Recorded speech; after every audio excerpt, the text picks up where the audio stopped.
الوغ اللي ما شرت قبيله هو انه لا بروستات فيها مناطق، سي دي زون الي ديفيزي اون بليزيور زون.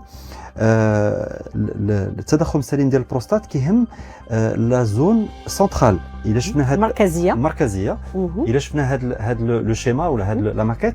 الوغ لا بروستات هي هاد الغده هذه اللي كتكون هنا، الموضع ديالها هو من تحت المثانه ودايز من وسط منها المجرى ديال البول. لا بروستات كاين فيها مناطق هما اجزاء اللي كتهم امراض مختلفه.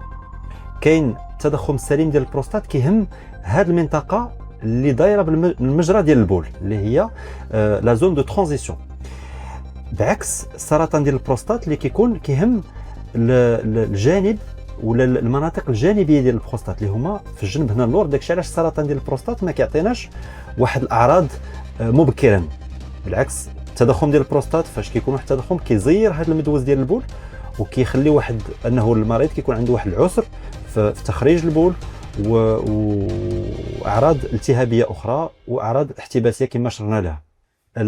العمليات كلهم كيف ما كان نوعهم ديال التضخم السليم ديال البروستات عندهم هدف واحد، هما تسريح هذا المدوز هذا ديال البول. يعني كنوسعوا هذا المدوز ديال البول باش كيولي المجرى ديال البول واسع باش الراجل كيبول بسهوله.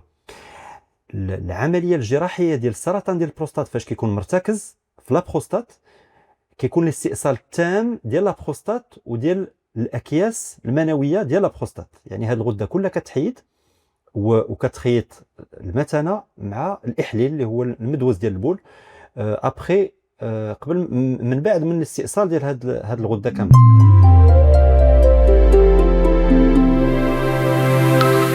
مها بودكاست.